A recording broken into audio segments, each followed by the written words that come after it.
Take a deep breath and tell me what's happened. I cannot. I physically punished my daughter and she died. Your daughter has died? I killed my daughter. How have you killed your daughter?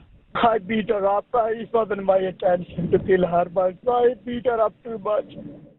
By the time Urfan Sharif made that call, his 10-year-old daughter Sara was lying dead at home in Woking. A caring, confident little girl who'd loved singing and dancing. Her small body covered with fractures. In the weeks before her death, she'd been beaten at home with items like a cricket bat, this metal pole. She'd been burnt with an iron and had clearly suffered a traumatic head injury. But Sara had been known to social services even before her birth, and safeguarding issues recently raised at school, all raising important questions. Could and should more have been done to protect her? A new independent safeguarding report has called Sara's father and stepmother a lethal combination who should never have been trusted with her care. Yet it's clear throughout her short life there were warnings that she was at risk at home. This report says the system failed to keep Sara safe.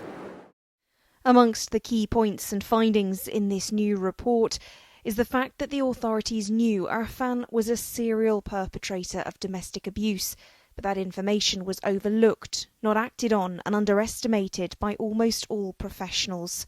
When the school told social services months before her death about bruising on Sara's face, safeguarding processes weren't followed.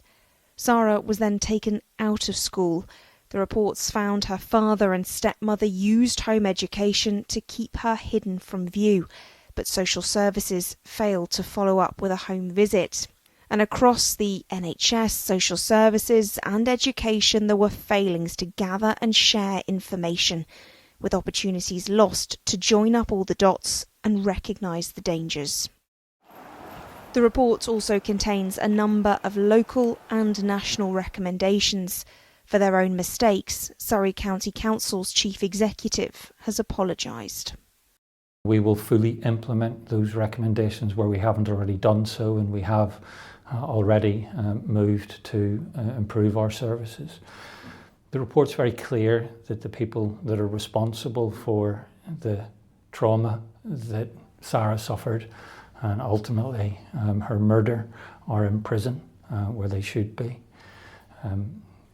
The report's also clear that there were actions that could and should have been taken by this organisation, and they weren't, and for that I profoundly apologise. While in a statement, Surrey's Safeguarding Children Partnership said all agencies represented by the partnership take the findings of this report extremely seriously and will work urgently together to agree a joint action plan that puts in place the local learnings from the review. Sara's father, Urfan Sharif, and stepmother, Beinash Batool, were convicted of her murder, while Sara's uncle, Faisal Malik, found guilty of causing or allowing the death of a child. This report makes clear that little Sara was badly failed, but not just by her family, by the state and the institutions whose very job it is to protect vulnerable children like she was. Rachel Venables, Sky News in Surrey.